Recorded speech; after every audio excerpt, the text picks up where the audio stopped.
There are many different ways to buy Bitcoin, but the cheapest and fastest way to buy Bitcoin with cash is with a CoinFlip Bitcoin ATM. CoinFlip ATMs allow anyone to buy Bitcoin with the lowest fees and within just a few steps. Hi, I'm Amy, and I'm one of the hundreds of store owners who partner with CoinFlip. In this convenient store, we host a CoinFlip Bitcoin ATM. We earn passive income, more foot traffic, and we get free advertising done by the CoinFlip team. Getting the ATM was easy.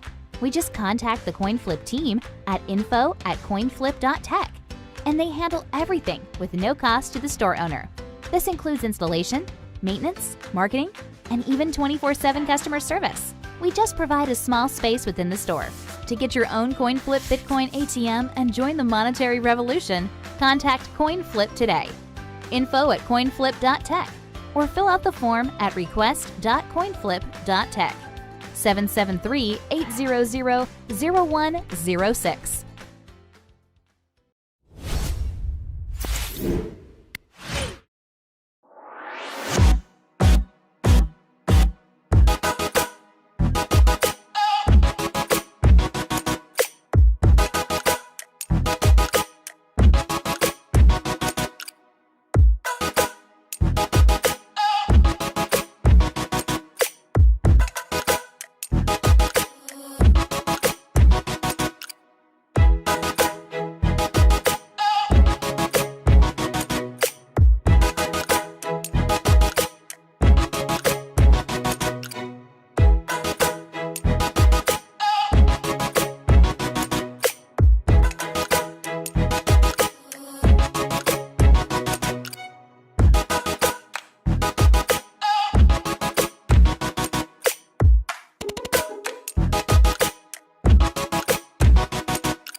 Whether you're brand new to cryptocurrency or an expert, Hodl is the app for you. Are you tired of dealing with the exchanges, their unreliability, and high fees? Welcome to the new cryptocurrency standard. Hodl is your one-stop shop for accumulating cryptocurrencies like Bitcoin, Ethereum, and Litecoin. This is the easiest way for you to accumulate crypto and manage it.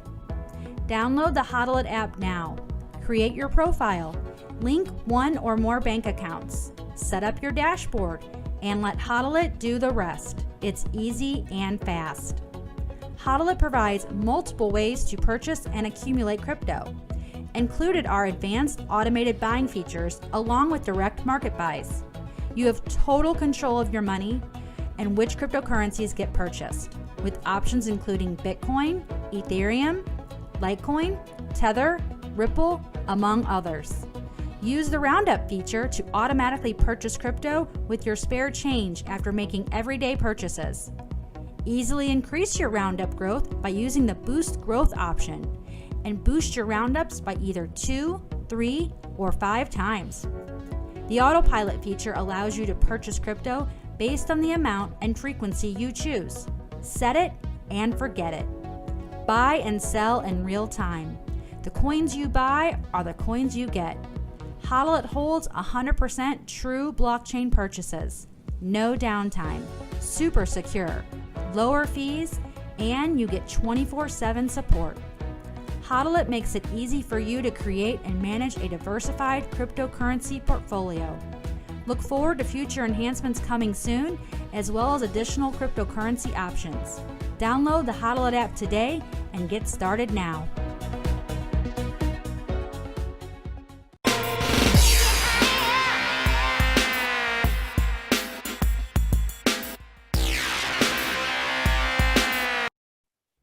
All right, and we're live. Hey, how goes it? Third time's the charm. It's working. Beautiful, beautiful. All right, if you guys are watching this live right now on Twitter or Periscope, go ahead and hit the retweet, drop a comment. Every day somebody wins some Bitcoin thanks to the sponsors. So today could be your day, and it's as easy as doing a retweet and dropping a comment to enter and win. I am with a few bros today, so I will let them introduce themselves. We will be chivalrous and let the ladies start. Brittany, we have Brittany, Natalie, Ben, and Vesa. And in that order, please, if you don't mind, introduce yourself to the audience. Quick tidbits. Hi, everyone. My name is Brittany Kaiser. I am the co-founder of the Own Your Data Foundation. I advise tons of different blockchain companies and companies building advanced encryption products. And I have traditionally called myself a data rights activist, which we can go further into throughout this conversation. All right, Natalie, how goes it? I'm great, thank you. My name's Natalie Kaiser. I am the other co-founder of the Own Your Data Foundation and work primarily on enhancing digital literacy education, specifically for youth. Literacy is important. Words matter, and I feel like we're going to have new vernaculars to describe the things that we are building so they make sense, so we don't have to call airplanes air cars, like Bitcoin to digital gold. So Ben, how goes it, bro? Hey everyone, Ben Leff here. I'm the Director of Communications for Own Your Data Foundation. Super excited to be here. My job right now is basically putting Brittany in touch with awesome people like yourself. Thank you. And continuing to help spread the message of data privacy, awareness, and rights. So thank you all for tuning in. And this is going to be a super exciting episode here. That is a righteous shill, Ben. Righteous shill. All right, we saved the best for last. My bro, my brother, Vesa, how goes it? So good. It's so much better now that I see your face, man. It's been what? Since the Vegas craziness or whatever. Dude, my birthday. My last time we were hanging out was on my birthday, brother. Till 8 o'clock in the morning at the Cosmopolitan lobby. That was great. We only knew it was 8 a.m. because other people were ordering breakfast while we were ordering drinks. All right, so I guess we can dive into this because I'm not sure exactly how you wanted to kick this off because this is really interesting. So maybe Vesa and Brittany maybe can kind of kick things off with what exactly we're going to be talking about today, because we have big data and art coming together here, and I don't know if these conversations have been had before. So I guess kiddie pool to people real quick before we jump into the deep end. Yeah, absolutely. I would love to do that. So I think a lot of people listening to this probably realize that one of the most important ways to actually make an impact and to get people to engage with something and to care is through art and creativity. Yep. And as an activist, I have spent most of my life trying to find creative ways to raise the level of a conversation that is so incredibly important. Not just important to me, but should be important to absolutely everyone. And right. I found that, art and getting as creative as possible for people to understand a complex issue like data rights is the most effective way to really communicate something that is so technical. One of the biggest problems with the fact that we don't have data rights is because most people do not demand their data rights because they don't even understand what their data is. It's something that you can't touch, you can't usually see. And if you don't have the technical skills to be looking through a database, then you don't have that type of tangibility to understand what you're asking for. Right. They don't know what they're fighting for. They don't understand what they should be fighting for. So therefore they just don't fight. And that's the thing. I mean, this is the evolution or revolution that I've been through over the past couple of years, especially during the process of creating The Great Hack with so many incredible animators and directors and producers. We were able to create a movie where for the first time, we were able to show people through animation what it looks like for your data to emanate off of you and for that to be siphoned and collected and modeled and used to target you. And once you can actually show someone what that looks like and also put emotion behind that, make them understand why this is something they should care about, then you actually see something become effective. You see people care about their privacy. You see people stop using products that are abusive, like dropping off of Facebook or trying to de-Googleify their lives, whatever it happens to be, if they start using privacy-enabled projects like Brave browser, DuckDuckGo, or Signal, Wicker, Sense Chat instead of WhatsApp or regular text, that's when you have that tangible next steps of what a revolution in data rights should really look like. So, we're here today to announce a new, really exciting collaboration that I could not be more honored to be a part of, which is actually going to be Vesa's next subject of his next big, important collection that he is creating. So in the beginning of the new year, I will be heading over to his home country to spend many weeks actually creating loads of different types of visual, auditory, all of these different types of art. And obviously the artist himself who's here with us today is probably the right person to go into a little bit more of what we're hoping to create. And then we can dive deep on what that really means to us and the wider kind of data, privacy, protection of politics in our elections, all of these big subjects, what that means to the campaigns that we work on. Vesa, bro, this is insane. Like, where do you even start? Like, where do you start? What, like, I'm just so curious because, again, like, people are going to be thinking, and I maybe try to think along the lines of, like, the propaganda from the mainstream media during, like, war-written times, and then the anti-propaganda art from, like, the vigilante artists that were demonized, arrested, and persecuted for putting out their anti-propaganda art. When we're getting into something so disruptive where, you can piss off Mark Zuckerberg, bro, like, where do you start? Well, in this literal sense, I mean, it's first of all, it's such a privilege to start this whole process. And we've been with this incredible team already kind of putting our heads together what this whole thing will eventually be like. But for me, it's just courage. I mean, I know obviously of Brittany's story, and have been quite intimately sort of watching the whole Cambridge Analytica thing and the documentaries associated, and of course immersed in this whole world of data security and Bitcoin now full time for 3 years. But it starts from just something as simple as courage, and what she did coming out as a whistleblower and owning up to the whole of the journey. And there's such a, like, if you look at it from a blockchain point of view, and us announcing this collaboration on a podcast that is about blockchain with you no less, bro, is an exciting thing, because you have data, you have security, you have crypto, and we can make art about the whole process that are eventually going to be minted as NFTs. So we're going to have both the physical as well as sort of these video, motion, animation, art side that can be about this whole ecosystem and marrying it all together. So it really is the perfect storm. Like, I would have to be a blind fumbling fool not to stumble upon something really cool about this stuff, right, and making it sing. Yeah, it's perfect timing too. Perfect timing, because the tech finally has caught up to, I would imagine, some of what your vision was. Like, there's a lot I imagine that you envision utilizing this technology for, but we just recently had the capabilities of making, like, motion NFTs or, like, music NFTs or different, artistical things that are tokenized. I'm really interested to see, like, where the tech goes and what potentials it provides you to use as an artist, because all this is just another tool. It's a paintbrush and paint to you, and we get more and more of these features and things building on top of NFTs. It just makes it possible to do more stuff and be more disruptive in a brighter, more colorful way than, just, making a tweet or doing something like that. This is more permanent, with NFTs. This can't be, seized by the government. If they don't like what you're saying, they can't just delete your non-fungible art. They can't censor your message. So I think that's really important, and I would love to see, maybe more legacy artists get involved. But I know, like, Dada is getting into it and stuff, and they're pretty disruptive. They've been around for a long time as far as, like, the anti-propaganda art goes.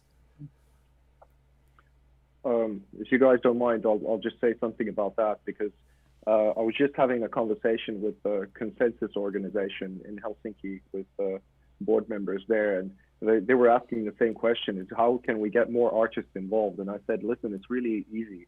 once people get the big picture about how money is created, what's going on with the monetary system and the deflation of people's value and their savings, and what kind of a travesty state the whole of the fiat world is in some sense. And then if they get that, then they just need to know that Bitcoin and some crypto are going to be a part of the solution towards that. And then everything else falls to place about NFTs and those things. They might take a little bit of time, but first and foremost, if people get inspired by the story and the importance of it, then, you know, there are some people who that calls, and then it's a non-brainer. And to those who don't get it after that, then likely they'll just make some art and tokenize it and sell digital art, and that's cool.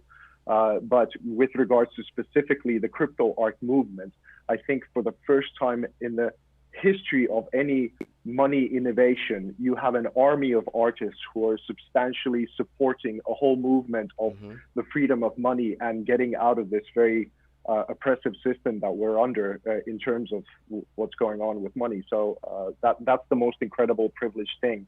And then marry that together with data security and Brittany and her story.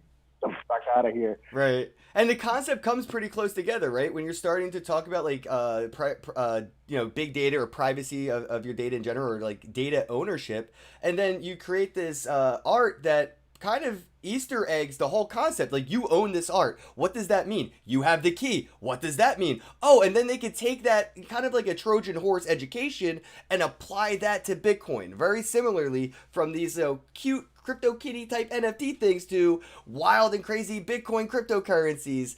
People, I think, are more interested in those conversations than, you know, you might have a good time saying like close your bank account to somebody who had a bad experience with a bank account, but everybody understands what it means when you put out like a very important, you know, tweet or a Facebook post, or you're trying to raise funds on GoFundMe for like a funeral and somebody censors that. And those, everybody has had an instance in their life where they've been censored by these, you know, mainstream, you know, social networks, or in general. Like, good luck trying to get like a Google ad for your pizza business because Popeyes is going to suffocate it, you know. So people are really aware of like, you know, data ownership. And I think this is a really cool Easter egg or Trojan horse to educate people about like how Bitcoin is data ownership. I completely agree. And I'm glad you mentioned that, because I specifically that you mentioned, you know, getting blocked and censored on social. As you can imagine, might be public enemy number one to Facebook. And so they spend a lot. They haven't closed down my account, but they do spend a lot of time closing down any advertisements that have my name or my face on them. Trust me, conferences that pay a lot of money for me to speak there are pretty pissed off that they can't advertise tickets through promoting me. It's a whole thing, you know, and I don't deserve it because everything I'm saying to them is true. You know, they've never sued me because they can't. Right. Right. I was gonna say, if you were doing anything that was false, they would, you know, there would be repercussions. But because it's so true, the repercussions, like you said, they're not even shutting down your Facebook page because they know that would just be like the obvious. Oh, well, yeah, she's right. They can't do that. Yeah, exactly. It would probably just end up amplifying my message. Sorry, it actually, instead of fixing the problem, they're just going after you. It's kind of like the record industry, what they did with MP3s, and put themselves out of business because they did the wrong thing.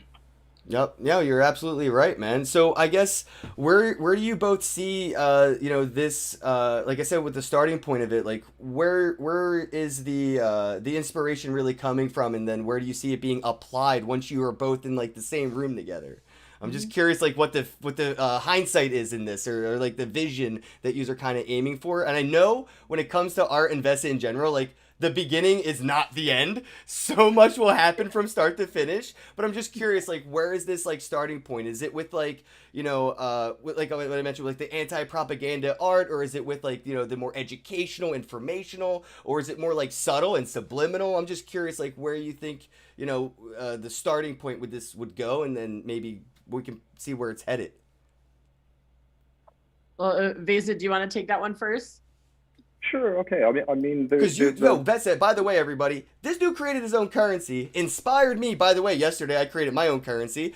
I love it. I love that. Be your own Satoshi. Totally. Hashtag Vesa. Hashtag Vesa. I hodl Vesa. You're one of the whales, man. So it's true. I'm a proud So, Moby Dick, bro. I ain't gonna lie. awesome. For me, where this truly starts, I mean, there's so many big waves, and there's so much to dig into, like you rightly so said, Ken. I think this is during this time of like such an extreme polarization, and we've lost a bunch of nuance from all different kinds of perspectives. Yeah. And one thing about a story of redemption, as well as nuance, is part of the interest. Is not the strong things, but it's also the human side of things, the vulnerabilities, and the human being that I saw as Brittany being thrown into the mix of all of this. And then you have the human part of the story of that you just need to make some money, and then you have this whole thing, and this is where your heart lies, and then you kind of go into this dolphin swim of things, and then before you know it, you've gone too far, and all of a sudden, hold up, fuck, let's pull back. So it's like the exploration of that, what happened to you as a person, where you are, and humanizing the whole thing in front of this avalanche of the human story that is going on with data. So that's the emotional connection exploration. And if we do it in that order, I think everything else follows naturally in a hierarchy that is beautiful. That's my point. Yeah, beautifully put. Yeah, I really think that you know, there are so many different facets of this story, from, you know, what happened to me on a personal level, being Yeah, I almost feel hopeful like and I don't even have to let you go. Like, it's one of those things that's like, this guest needs no introduction, but maybe some people do live under a rock and may have no clue about like what you've gone through and the stance that you have taken and the literal position you have put yourself in. Like, it's thank you, but also like, bruh. Thank you. I appreciate that so much. I mean, I honestly have spent so much of my life being what I refer to as an eternal optimist. I always believe in the best in people. I always believe that we have the ability to change things for the better. And I think that's why I've been so into cryptography and Bitcoin from the beginning. You know, I had my first Bitcoins in 2011, and donated them all to WikiLeaks in 2011 as well, when they were still worth $1. Yes. That's a pizza guy. That's a pizza guy story. Hundreds and hundreds of them. It seemed like the right thing to do at the time, because I've been trained as a human rights lawyer, and I spent most of my life as an activist. And I saw that kind of the cypherpunks and the early Bitcoin and activism community really was about finding a way to protect our individual rights. What can we do to make sure that we can protect all of our own value? What can we do to make sure that we have the ability to interact with just another human being without government bureaucracy being a point of that, especially in countries where the government does not mean to protect you. The government possibly directly means to do you harm.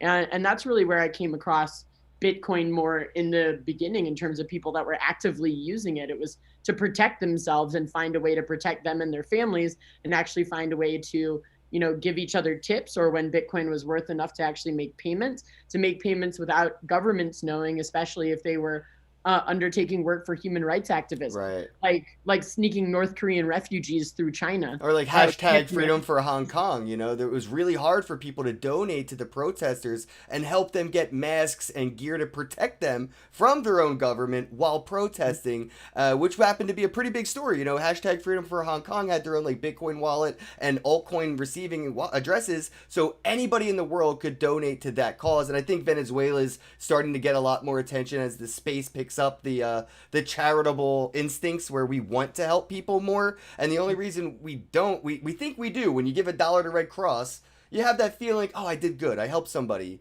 But unfortunately, you haven't really helped anybody who needed it. You're helping rich people who have another $1 for their Lambo gas. But with this cryptocurrency and charity like type of things building in, and I think it's going to be really cool to see like a possibility where, you know, a protester in Hong Kong could create a unique NFT and use that as a way, as like a GoFundMe. Buy my NFT, you could help get me money to give to my community to get masks and things like that. Yeah, no, exactly. And so that's what really drew me into using technology as an activism tool. And that's, for those of you that do or do not know me, that was the reason why I joined Cambridge Analytica. I was actually writing my PhD on how you could use data to prevent war or to prevent violent crime, and what type of data sets existed and who was modeling that data in order to get real-time information to decision makers like presidents and prime ministers, so that they can intervene before something gets really bad. And so in order to learn about advanced predictive analytics, I joined this company that over the 3.5 years that I worked there, I spent the whole time flying around the world, learning about what governments, militaries, commercial companies, what data they had, what they were trying to achieve with data, and help them design a program in order to, scientifically be more likely to achieve their goals. And you can call it naive, or you can call it my optimism related to this, right? So excited. And it turns out that when some of the clients of my former employer, Cambridge Analytica, turned out to do some pretty bad things with data, like in the Brexit campaign and in the Trump campaign, and all of this starts to come out, Facebook starts blaming this tiny data science company, as if all of a sudden this tiny data analytics startup is the reason for data abuse, when Facebook actually had a program where they allowed anyone in the world to pay them tons of money to get access to everybody's data. This is over 40,000 companies, and tons of these these companies were taking people's personal data and selling it on the open market, right? Like putting it on like a menu of what you could buy from them. It was looked like an exchange with buy orders and sell orders and credit card information or purchase history, or exactly. So when all of this started coming out, I was just like, everyone seems to be pretty mad that there's potentially one Facebook data set that was used by the Trump campaign. I was like, does anyone realize how much worse it is than that? Right. But that's the thing, though, right? Where people, when the boogeyman is so scary, you just hide under the blanket and ignore it, right? And that's what a lot of Americans are doing. A lot of people around other countries where they're, I guess, been pushed into the corner like an animal for so long that they're now leaping back at that boogeyman. We're really complacent and content in the first world slavearchy, right? Like, everyone's pretty happy with even how shitty things are. They're still like, well, it could be worse. And you're like, yeah, I guess.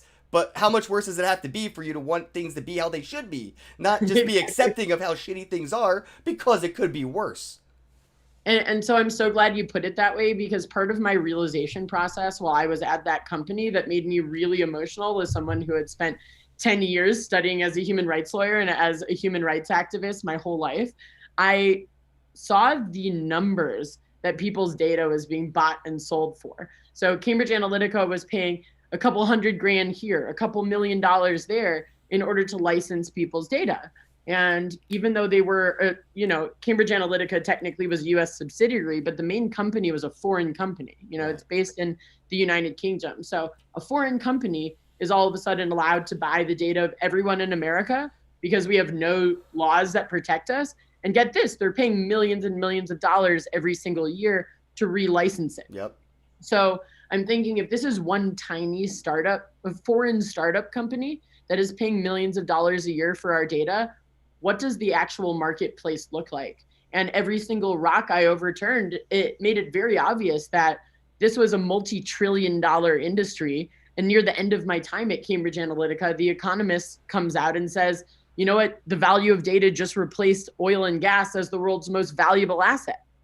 And I'm thinking, yep. Yeah, data is the most valuable asset, period. And I think privacy will eventually become the number one. I love that, it's become pretty common vernacular to say the most expensive thing in the world will eventually be a private conversation. Yeah. It will be so expensive to insure it, to make sure, to attack it and make sure and verify that it is private, and the infrastructure for it. Oh man, it's going to be the most valued asset, period. It's privacy. But I wanted to get into this with Vesa a little bit, because what we're doing with these, NFTs and tokenizing things like that is we're putting it on a public ledger. We're actually giving away the data now. We're making it very public for not just like Equifax to have the information, right? We're giving it to anybody who has a copy of the blockchain to go ahead, and we have now Chainalysis is sort of like the Cambridge Analytica, right? Like Chainalysis is starting to do, they're starting to like attack Monero and dust ring signatures so they could try to, have like a Chainalysis of even privacy coins. So, I'm just curious, Vesa, using like, public ledgers and things like NFTs and tokenized art, and even having your own cryptocurrency. I'm just curious, like, what kind of worries do you have getting involved in this? Because like you said, it does take courage. It does take courage. So I'm just wondering, like, being like one of the people that go through the door first on something like this is, what are you worried about, bro? Like, I'm just curious, like, what are you prepared to see come your way with doing something like this? Because I could send some very inappropriate art to your public address and incriminate you, and that's the shit I get worried about when we get into like tokenizing and public addresses and synonymy. Is like, if I have your Bitcoin address to like Coinbase, I can send you some tainted Bitcoin. They're gonna shut it down. You have a PayPal account, I send you a memo, they shut down your PayPal. I send you some really inappropriate illegal images to like your MetaMask wallet because I have your address, because I see this is the signature that's signed to mint these Vesa NFTs. I get really concerned about like not just financial terrorism, but like tokenized terrorism. And I don't want to see anybody sprinkle some fucking shit on your emails, man, and just try to like demonize you. Well, I think if you don't go into things naively, and one of the things when I was watching The Great Hack is that there was this sort of notion that we've had free and fair elections, and then all of a sudden you had Cambridge Analytica, and now it's all ruined. But if you look at the political history, you go to Lao Tzu's The Art of War, you go to Niccolo Machiavelli's The Prince. Even now it's going viral again, the Yuri Bezmenov KGB ex-agent lectures and what he said from one side, and knowing all of the different alphabet soup agencies from CIA to whatever. It's actually a friend of mine at one point said that it's an interesting thing to analyze whether we actually have a base reality on anything that is not a manipulation anymore. Right. And during the last couple of years, we've felt like I feel it in my bones how truth is leaving the planes from all different angles, from media to the trusted institutions to all of these different kinds of things. And to long story short, I mean, when we did the Veena Malik collaboration, the Bollywood star who was the previous sort of similar caliber story as Brittany has, I mean, she was Pakistani and Muslim and came to Finland to be nude body painted for works that had a spiritual connotation. I literally had friends who were saying goodbye and family who were concerned that this would be the last time we're going to see each other when we publish these images.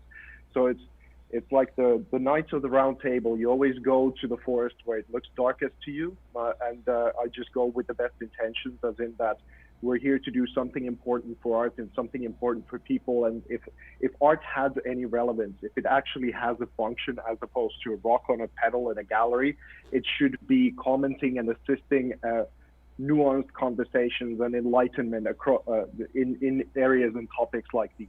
So if something bad comes, I'm sure something will, but also some amazing things will. You need to have a little bit of a knightly spirit and, that kind of courage to go about it. And in order to even just honor Brittany's story and what she's gone through, that's absolutely the attitude that I have to have.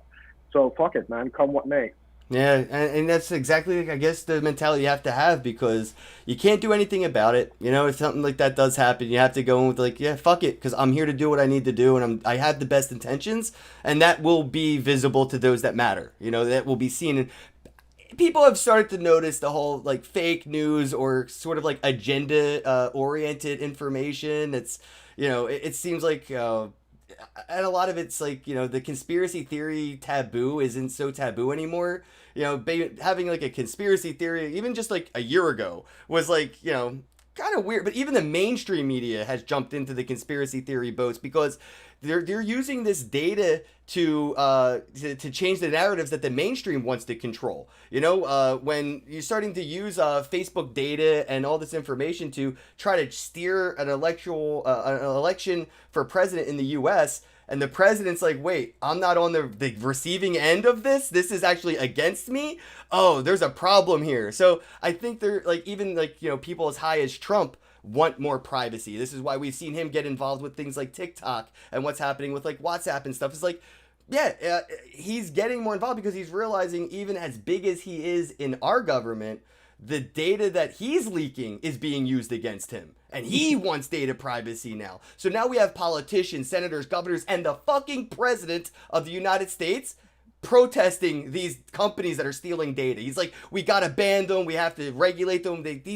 I think that story started this year. And before that, this was all just like a fever dream conspiracy. It was taboo to talk about. And now, because like, our leaders are getting more involved because this hasn't worked out in their best interest all the time.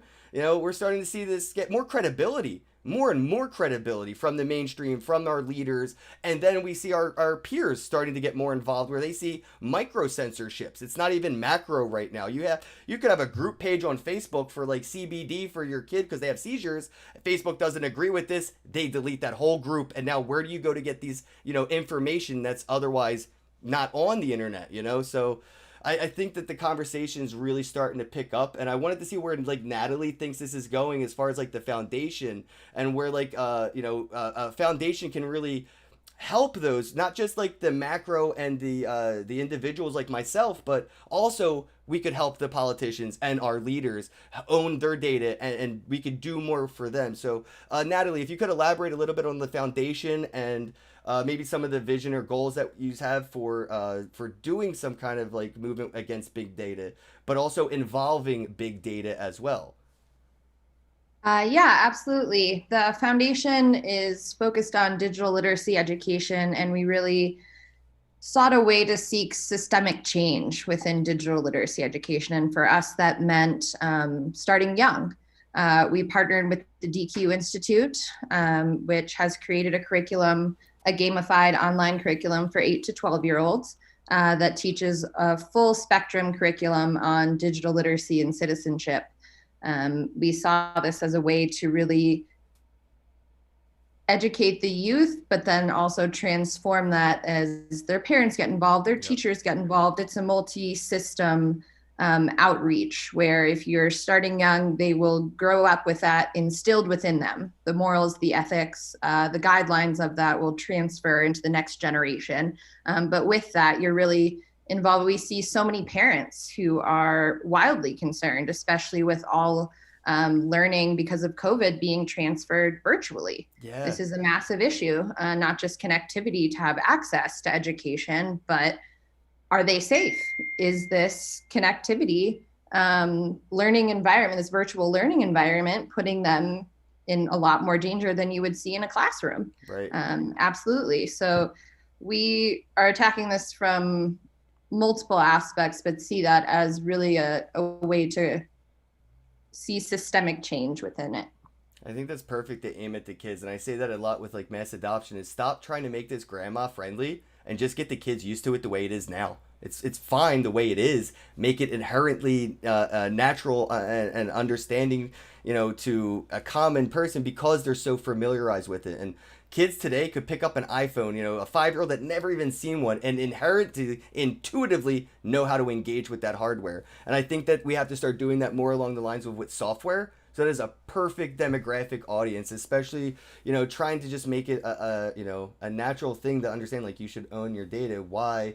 Well, even as a kid, with YouTube Kids coming out, they got into a lot of trouble with their advertisement platform because there were people that were making like videos specifically to like manipulate children into harming themselves or breaking a TV or something. Like that was really happening on a specific outlet to children, and that was a target. And there are also people like Logan Paul, who got in a lot of trouble. He's like #1 YouTuber, but he's also like manipulating children into buying his t-shirts through their data analytics on YouTube.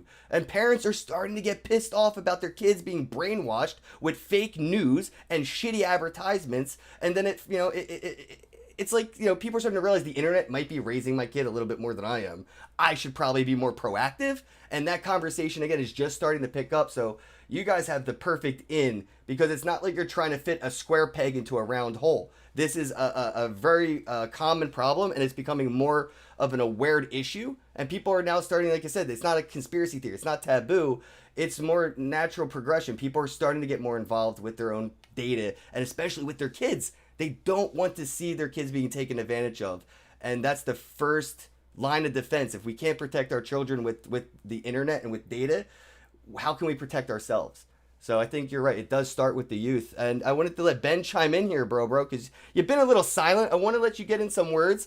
Where do you think, you know, a lot of this is going? Because I know, like, your thing is, like you said, you help put Brittany in, you know, contact with people like me and stuff, and you're doing stuff on the back end. I'm just curious, like, you know, what roles can more people play in this data? You know, I guess I want to call it the take back of our data. We're taking back our data. You know, it's like the J.G. Wentworth of, you know, it's my data and I want it now. How do we get more people involved that aren't at like Vesa or Brittany's level, where we're just bros and we want to get involved? Sure. So, I mean, the first thing I would say is, you know, be informed and not to show too much, but obviously ownyourdata.foundation, you know, we're creating resources and tools for people to go check out and learn how to own their data.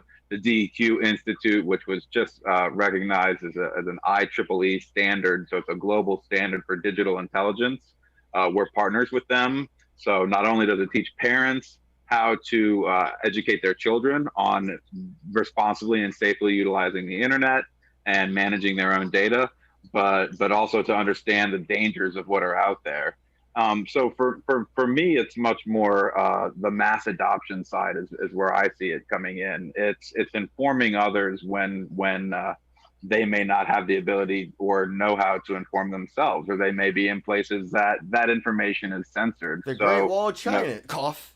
The Great Firewall of China, Yeah. right? So, you know, break through that and decentralize and spread the message as much as possible, because with that becomes everybody's understanding of, like you said, even up to the president of the United States, of, oh, wow, our data is truly valuable. We can monetize this, and it is being monetized by third parties, and we're not seeing a dime. I was just going to say, we import and export data just like we do with crude oil.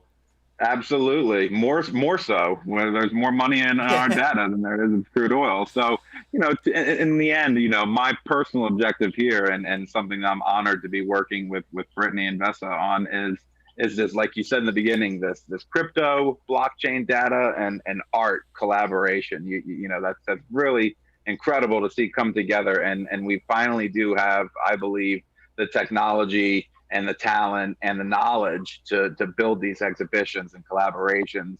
And by way of mediums like art and storytelling and documentaries like The Great Hack and The Social Experiment and things like that, that gets the story out, that gets people in the know, piques their interest, and sends them down the rabbit hole. Let them take the red pill and see how far they go. Yeah, unfortunately, we live in an era where more people have watched the movie than read the book. So thank you for putting that documentary together, Brittany, because a lot of people will opt out of literature and opt into visual information, whether it is a documentary or a whatever it may be. You know, so that is really important. And I kind of wanted to segue into like the topic of, you know, what about the bad actors, right, Brett? Like, we need data mining. We need to know where this all. We need data analytics people to be, you know, terrorism and the Patriot Act. And what if there's terrorists talking on Facebook again? Like, during 9/11, I remember Xbox was like the most used messenger for, you know, terrorist cells.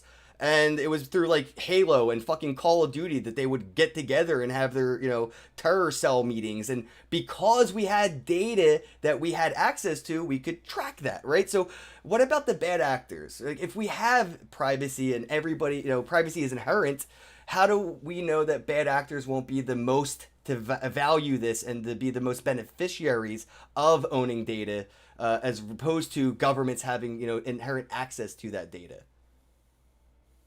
So let me bring this back up to like a 10,000 foot level, because when we're talking about the types of data that governments are using in order to, for instance, prevent terrorism, prevent the next mass shooting, or even down to smart cities, just trying to prevent a local traffic accident. Yeah. You know, that's data where most of us can still decide to share that. And so what I really see data ownership as is a way to solve a lot of our greatest problems by making sure that people can secure their privacy for data that they need to keep private, but actually encouraging them through flipping incentive structures to share much more data than they normally That's a good point. Yep. Incentive structure flip. Facts. It's a Right? paradigm shift of income and outcome. Yep.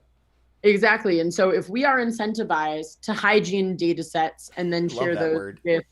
with governments and with companies, advertisers, whatever it happens to be, I can transparently decide, hey, I'm happy to share my healthcare data with diabetes and cancer researchers who basically usually only have data from 18 to 35-year-old Exactly. young white men, which Yep. is why medicines don't work on minorities and women like me. Yeah, look into the whole white lab mice documentary where like all the data we get about fucking lab mice is like really screwy because it's all like it's like inbred white mice and it's not good data because of that. And we don't have good regular data because it's all like you said, it comes from a majority of white males. We don't really have a lot of medical data on like black women or Indian men.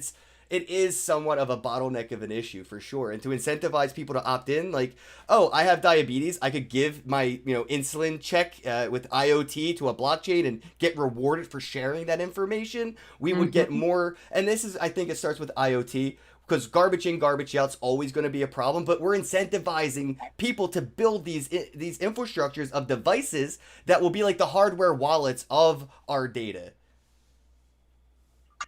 Absolutely. And there's many companies that are working on different parts of this problem, from digital identity to helping add value to our data by modeling it so that we're actually obtaining more value by sharing our raw data sets. And, it's everyone from Rainfall, which is like a Silicon Valley blockchain society project. The SVBS guys are all over that.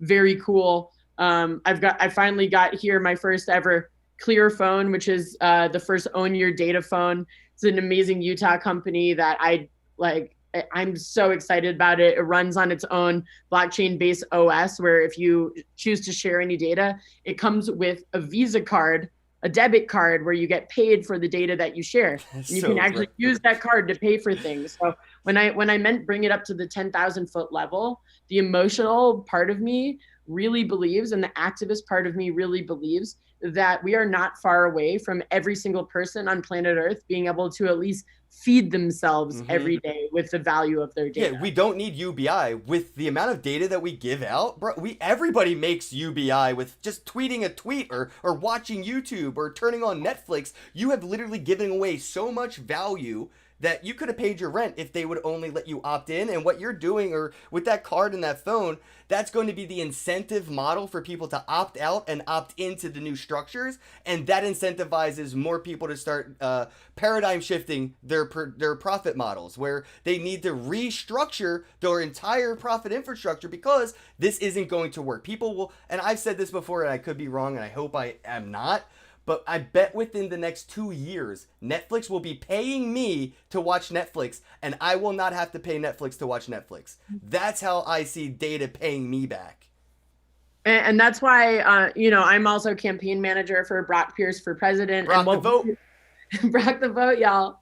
And one of our core policies is universal earned income. And the reason why we say earned income is because we believe that all humans are inherently valuable, and the amount of value that is being extracted out of us every day, if we were to flip those incentive structures and return some of that value back to all of us, then that is our earned income. We have already earned it with our time, our attention, our data, and everything from sharing data that is already being automatically collected, and then doing something like micro tasks, watching interesting videos, et cetera, and so forth, watching ethically minded advertisements.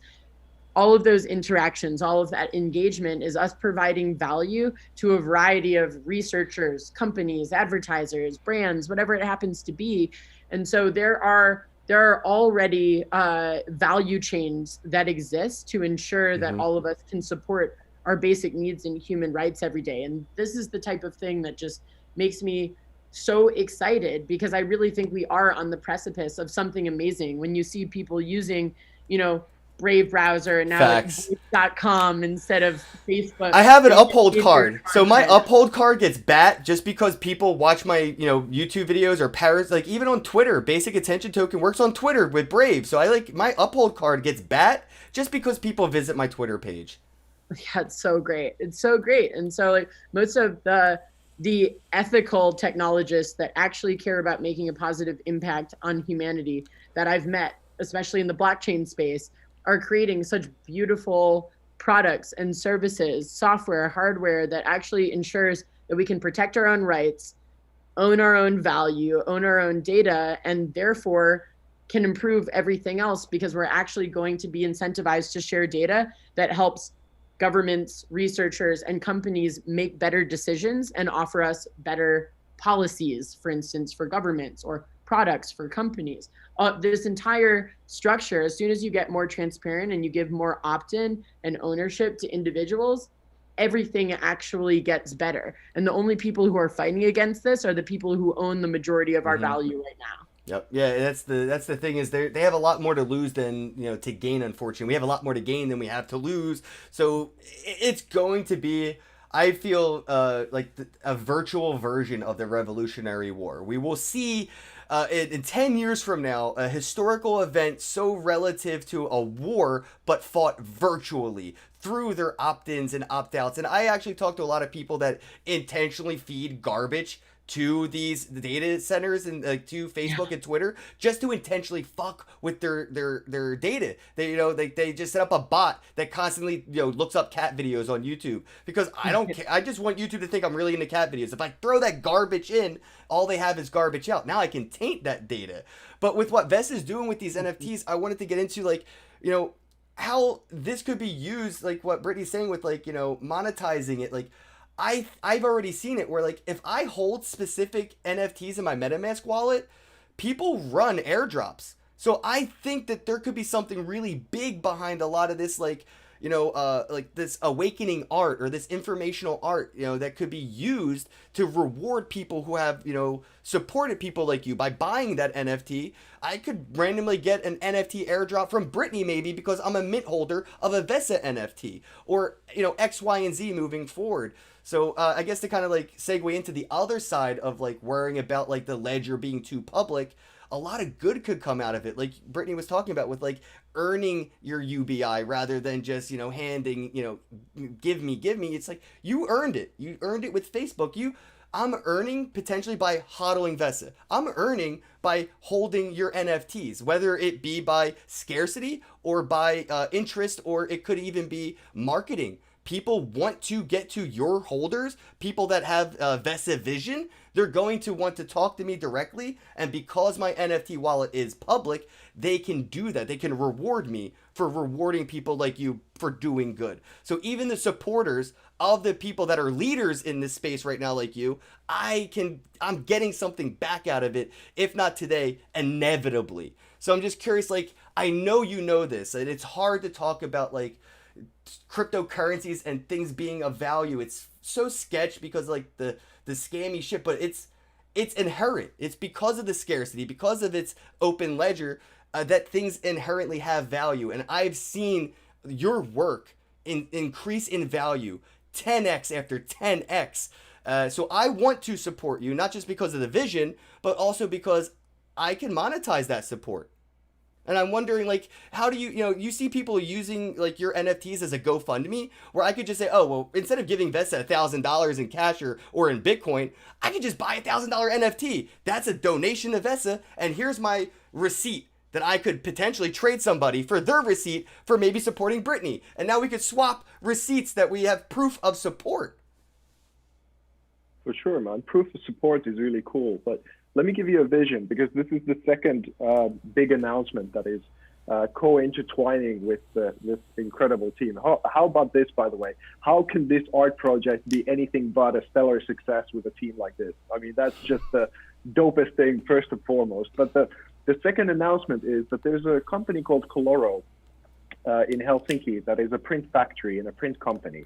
And basically, I went in and we had a discussion because their prints are amazing, and I needed a new company to start manufacturing my physical products with, because I've been a digital artist for 12 years, and most of my contemporaries even don't kind of get that they're digital files, but then become these physical prints that I paint on top of, or they're prints that are signed and collected and whatever. But I have about 350 digital art pieces that I've made over 12 years, and most of them have not been minted because I'm wanting to find the correct way on how to do this all. And now with this company collaboration, they have around a 2,000 square foot space that we're going to make from floor to ceiling out of these 350 already made artworks. That it's basically Narnia. You're going to go inside of this place, and the couches, the tables, the stools, the whole thing is made out of my art. And that is where the still studio is, to which Brittany will be flying into and doing this body paint collaboration. And it'll literally be this space that is manufactured to explore the inner depths and the mystics and the sort of vulnerabilities, and both in stills form and video form. Everything is, it's kind of like you go on a whole journey throughout this whole space, and chill spaces, and it's got saunas, and it's just the most incredible childhood dream come true, that I have the ultimate playground from which to do this all. Dude, this is the And then, of ultimate course, in interactive or immersive art experience I could ever hear. See, here's where it starts, because I think right now we're at the precipice where still people are getting accustomed to the fact that digital things can have value, but they do trust the physical a little bit more. But to marry a whole place that you can go and live inside of art and become art, that then gets recorded into the virtual reality in multiple different ways, that you again get to, once these become virtual reality pieces, you get to go and live inside of the Bro, art. you're doing And the multiverse art? It's multiverse art?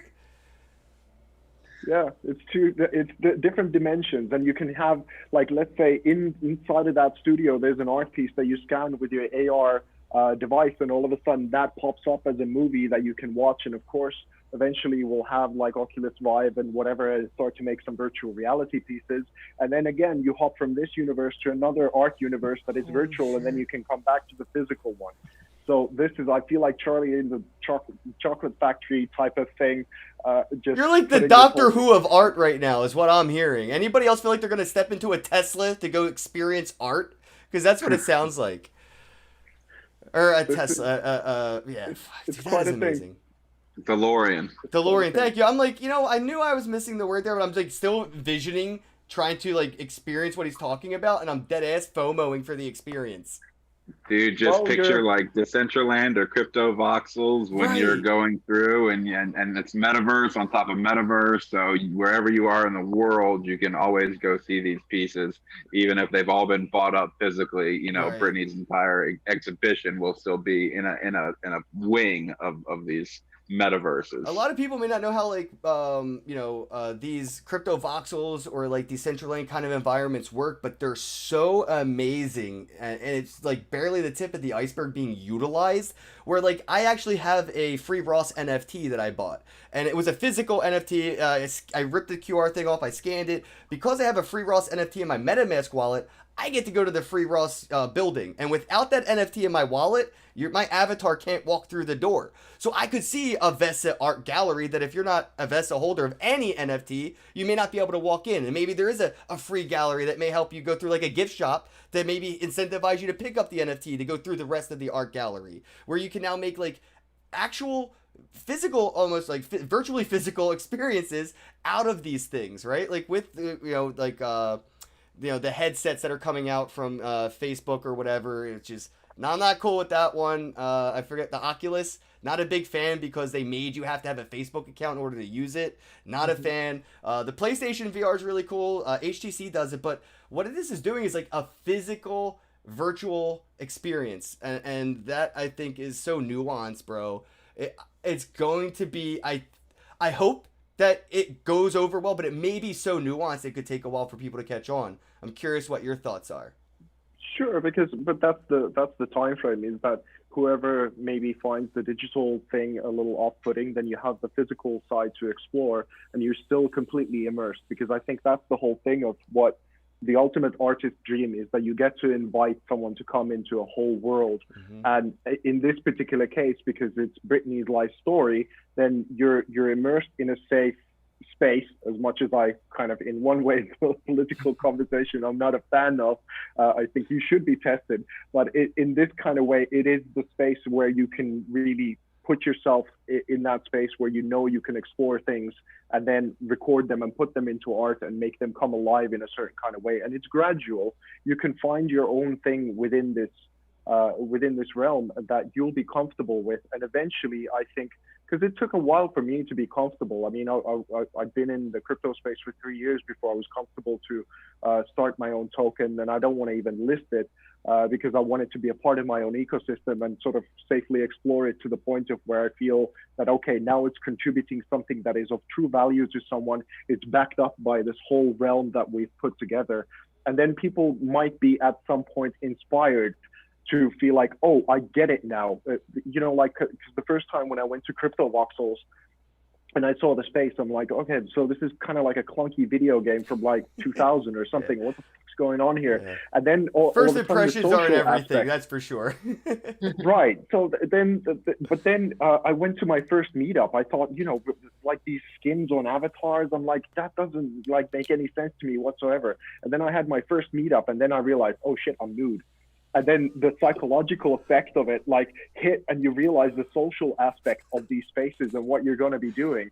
So as part of this thing, I think it's important to mention, by the way, that we're going to be doing this process here in Helsinki, but we're going to launch this all in the springtime, depending on how this Corona situation goes, in London. So we're going to have a very red carpet affair that Brittany is going to tell us a little bit more about, I hope. But also, before you go into that, is that I do have this digital pyramid space in Crypto Voxel. So we're going to have a dual launch, at least to begin with. And first of it is going to be in the more traditional gallery setting in London. And then the second one will be in Crypto Voxels, and maybe we're going to multiply it to Decentraland or some other places as well. We're looking into that. But Brittany, please tell us more about the London thing, because it's your affair.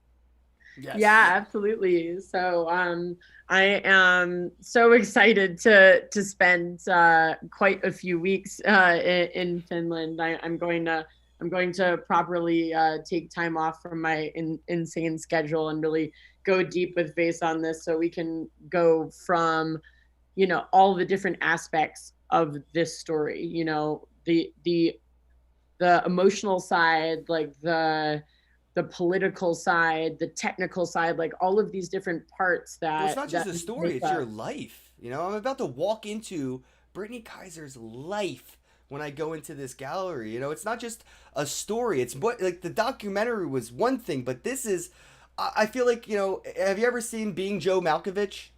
Yeah. It feels like that's what this is described to me, is what I visions. Is like I'm going to walk through a door and be behind the eyes of Brittany, which is like seeing, you know, life through that. So I think this is a really amazing opportunity for people to experience something so nuanced. Yeah, no, I really agree. To be able to put yourself in my shoes, especially with some of the deeper emotional aspects of what it feels like to be, you know, a hopeful activist and be taken advantage of, what it feels like to realize how bad a problem is that a lot of people completely disregard, to overcome some of those obstacles that are constantly presented. And so what we're looking at doing is having a beautiful gallery space in London that will be able to show the collection of pieces, and where you'll also be able to, you know, have an immersive, experiential, you know, kind of event, so that people can see and experience the digital stuff that they might not be able to access on their own. But if it's set up in a space, then they'll be able to actually be able to explore that, no matter what their technical competency or interest in multiverse spaces happens to be. And then also be able to see all the physical pieces that Vesa is going to create. And so we're thinking of not just having that at one gallery, or even thinking of taking that on tour, so that people are able to do that. We actually did did a VR experience for The Great Hack that we launched at Sundance last year. And the amount of people that said for the first time they understood what micro targeting was, because they got to put on a headset and be in a VR space where they saw their data being taken from them and then being attacked from all sides with disinformation and political ads.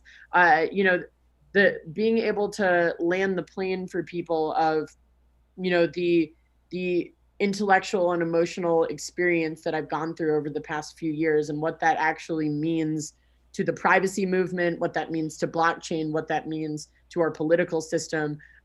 We really want to be able to make sure that people can feel that all around them. So from London, we'll be doing that, and we're probably also going to do New York and a couple other cities, depending obviously on what's going on in the world. But no matter what, we will also be doing a live and virtual auction as well for people to own the pieces. So there will be an opportunity to engage with the art. There will be an opportunity to bid and purchase the art and interact with it in many different ways, both digitally and in person. And that's adding to the multiverse level, by the way. It's like a multiverse within a multiverse now, because you're doing it physically as well as like crypto voxels, which would be really cool to have maybe like a TV screen in the physical art gallery displaying what people are experiencing in crypto voxels, to show people that this isn't just happening physically, this is happening virtually, and you could have stayed home and still gone out. Yeah. And I think a lot of people experienced that at Burning Man this year for the first time. Oh, that's right. I do remember. Yeah, that's right. The virtual burn. Yeah. So I think definitely creating art in a multiverse space is becoming a lot more, I suppose, making these types of exhibitions that normally you would have to have a private invite to a fancy place to be able to interact in this kind of way. It's making it more accessible. And the whole point of, the work that I do is to make it as accessible as possible for everyone to be able to see it, touch it, understand it, and have enough of an emotional reaction that they actually care about and what they could need to change things for the better. Yeah, the best is going to be the byproduct of this. The people that attend these things and go home and talk to their friends about their experiences, and they're able to, reiterate that experience in a way that their friends can digest. Because not everybody, everybody could read a sentence and have a different understanding of what they just read, and that's the whole, the chain effect of like telling a story of telling a story and telling stories.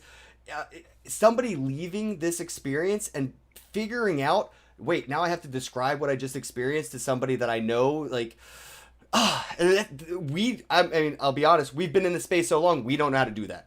We just don't know how to do that. But it's the people that are going to walk in day one and see what Vesa and you are doing that are going to go home and be able to on-ramp people that we wouldn't be able to communicate with on their level without going over their head, without being able to figure out, how do I, turn these words around so when I say them, you get what I just experienced. Because it may not be what it was, but when I say it, hopefully you walk away with that understanding of like, what just happened and why, like, this piece of art on my phone isn't just a screenshot. Like, that's the biggest topic right now in like cryptos. I have a screenshot. It's the same thing as your NFT. And I'm like, you can have a picture of $100 bill. Good luck buying pizza with it. Right. No, it's the same. Like, dude, that's the same thing. It's like, I don't know why it's so difficult for especially even Bitcoiners to understand that a picture of a Bitcoin is not same as owning one. It's like, dude, it's that simple. Like, it's the same. It's the same. They know who we're talking to. That something has value, the other one doesn't. Listen, there's one more aspect to the metaverse here that is important to mention, which is that we will also be making from start to finish, and probably part of this podcast we're going to include in this mini documentary that we're going to be making from this whole process. Hi, basically, Mom. what's going to happen? That's going in. Just in case. Have to make Mom happy.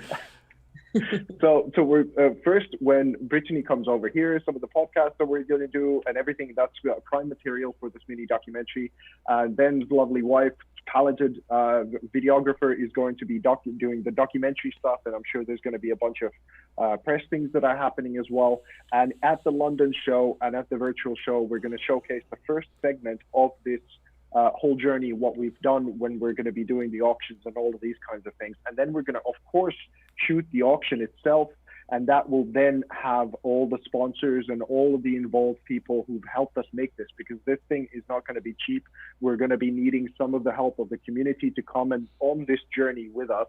And Ben is the dedicated sponsorship negotiator here, and his email is in the thing that you kindly tweeted out as well. And that is a major part of the journey. And of course, all of us who are going to be doing all of this amazing work that has such a big implication to all of what's going on. Those who want to be associated, there's such a wealth of different opportunities of how to help us make this project come to life.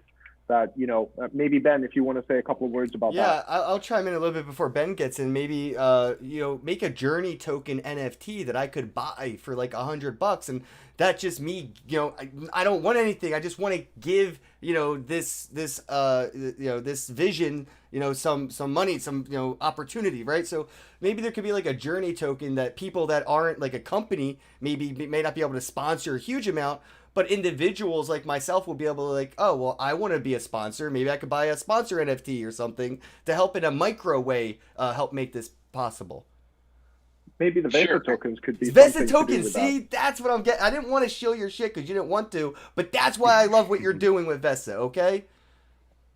Well, that's justifiable. That would be cool. The other thing you're seeing now are these subscription NFTs. Yes. So people who want to donate on a recurring basis, they can buy a subscription, and then every month or every couple of times a month, they're going to get dropped these NFTs that no one else will due to their subscription. But I want to go back to getting involved. There's so many ways from sponsorships to the purchasing of the art, working with us from a collaborative perspective, strategic partnerships. I mean, we're talking about launching or production in Finland, an exhibition in London and New York, possibly other cities. So, follow our social media at ownyourdata.foundation, Vesa's website, artforcrypto.com. Follow all of our Twitter accounts. We'll be making plenty of announcements as the project goes on. And do not hesitate to email me directly. That's ben@ownyourdata.foundation, and I can give you a slew of ways to get involved, from community building to helping us source venues and things of that nature. And I'm sure, as Ken had already pointed out, there could be some pretty cool drops in there for you in the future. I'm excited. And, if you're watching this right now, the small contribution you could make is just do a retweet. Maybe tag a friend, tell somebody about this conversation and get them involved just from that. It's not, people feel like they don't have enough to offer to really help make a difference, and everybody has the power in any way to make a difference, whether it's a retweet, a follow, or a donation to a cause, with currency, or with again, just sharing the opportunity for others to donate if they can. So if you're watching this, your contribution could just be as easy as a retweet and tag a friend so they can get involved and just know what's happening.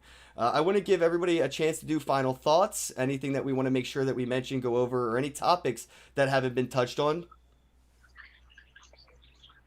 I have one thing. What's up, bro? Which would be that we already, my bro, talked about potentially doing something together, and you said you FOMO'd into this whole thing. Have you been to Helsinki? I have not been to Helsinki.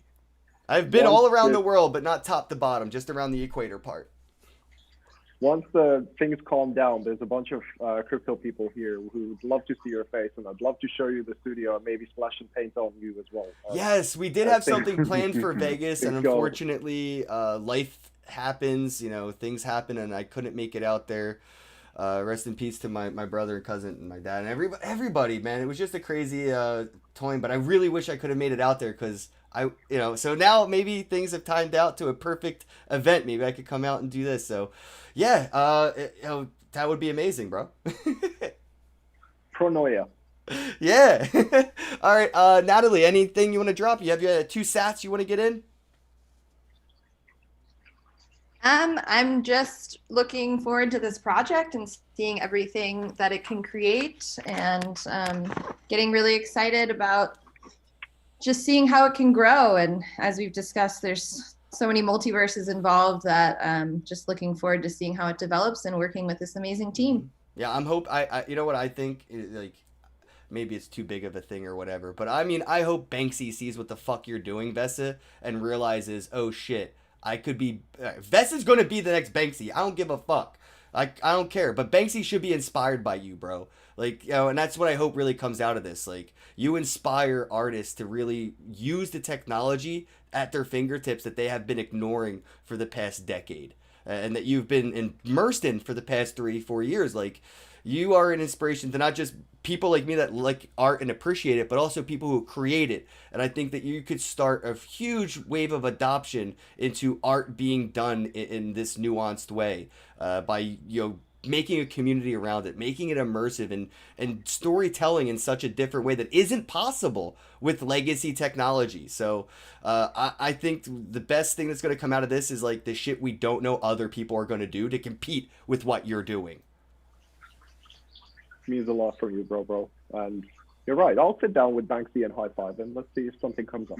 Yeah, dude. I feel like if he could do something with this technology, bro, it would just be, you know, not just like, you know, good for him, but good for everybody that, like, you know, follows him, the appreciators of art, you know? How many times have somebody bought a Banksy from a New York side street because he did it one time? And how many people afterwards have sold fake Banksys to people because they don't know if it's a real Banksy again? Because he did it once. He let a homeless guy sell some Banksy art on the side of, you know, Times Square, and people bought it and they made money. And now he hasn't done it since, but people are still out there in New York City selling Banksy prints, and people are buying them because they don't know if it's real or not. And he could solve this with tokenization. Well, Banksy and I have the same lawyer, so let me know if you want me to send a message. Yeah, see? All right, Britt, final thoughts? Anything you want to make sure people we haven't mentioned? I know we covered a lot. I just want to make sure we haven't left anything off the table. Yeah, of course. I mean, basically, this is a call to action for everyone that cares about the data protection, data ownership, privacy, digital identity type of conversation, whether it's protecting our elections and our democracy through to protecting our own value and eventually being able to earn a universal earned income where we can feed ourselves every day instead of being exploited by the kleptocracy, then get on board. We have loads of options. Please send us an email at ben@ownyourdata.foundation, Foundation. And anyone that wants to get involved, we will give you a variety of ways to collaborate with us. All the information will be right below the video, so if you're watching and you want to make sure you get any links or ads, just go ahead and check the description right below the live stream, and there will be a whole floor of like links and ads that you can go ahead and follow and get involved in. Appreciate everybody watching, and again, if you're watching this, don't forget to hit the retweet, drop a comment. You're automatically entered to win. Every single day, I give away Bitcoin to somebody who does a retweet and a comment on a live stream, and it's thanks to the sponsors, so shout out to those guys. And yeah, don't forget, Brock the Vote. That's who's got my vote this year. And keep an eye on Vesa, keep an eye on Britain, what they're doing right now with Own Your Data Foundation, because this isn't a fight that can afford none of us to be involved. We all must be involved. We need to all be on the front lines. We can't have people like Brittany fighting this battle on her own, bro, because, you know, it's the whole, they come for my neighbors, they come for my friends, they come for my family. Before they come for me, we should have been fighting for the fucking strangers they were coming for. And that's who we have to have the backs of right now. So please get involved. And again, thanks everybody for tuning in. Thank you, Vesa, Brittany, Natalie, and Ben. Appreciate your time. And as always, have a day. Thank you, Ken. Cheers. Thank you so much. Have a day, bro.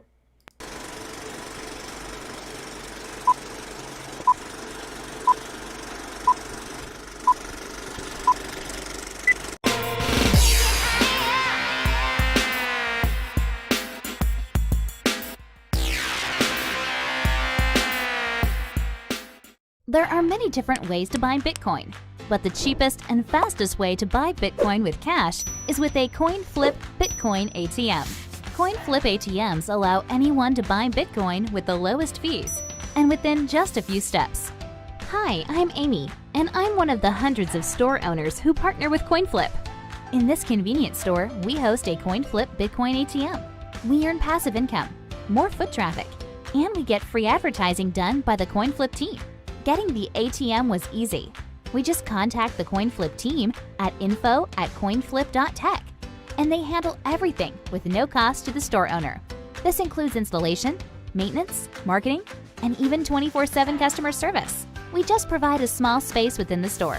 To get your own CoinFlip Bitcoin ATM and join the monetary revolution, contact CoinFlip today. info@coinflip.tech or fill out the form at request.coinflip.tech. 773-800-0106.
Whether you're brand new to cryptocurrency or an expert, Hodl is the app for you. Are you tired of dealing with the exchanges, their unreliability, and high fees? Welcome to the new cryptocurrency standard.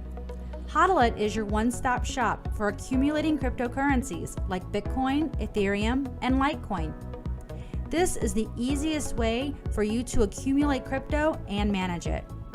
Download the Hodl app now. Create your profile, link one or more bank accounts, set up your dashboard, and let Hodl do the rest. It's easy and fast. Hodl provides multiple ways to purchase and accumulate crypto. Included are advanced automated buying features along with direct market buys. You have total control of your money and which cryptocurrencies get purchased, with options including Bitcoin, Ethereum, Litecoin, Tether, Ripple, among others. Use the Roundup feature to automatically purchase crypto with your spare change after making everyday purchases.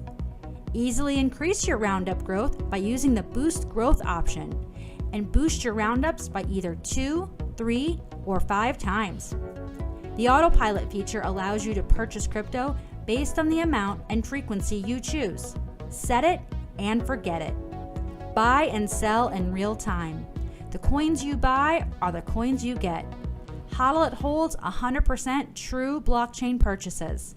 No downtime. Super secure. Lower fees, and you get 24/7 support. Hodl makes it easy for you to create and manage a diversified cryptocurrency portfolio. Look forward to future enhancements coming soon, as well as additional cryptocurrency options. Download the Hodl app today and get started now.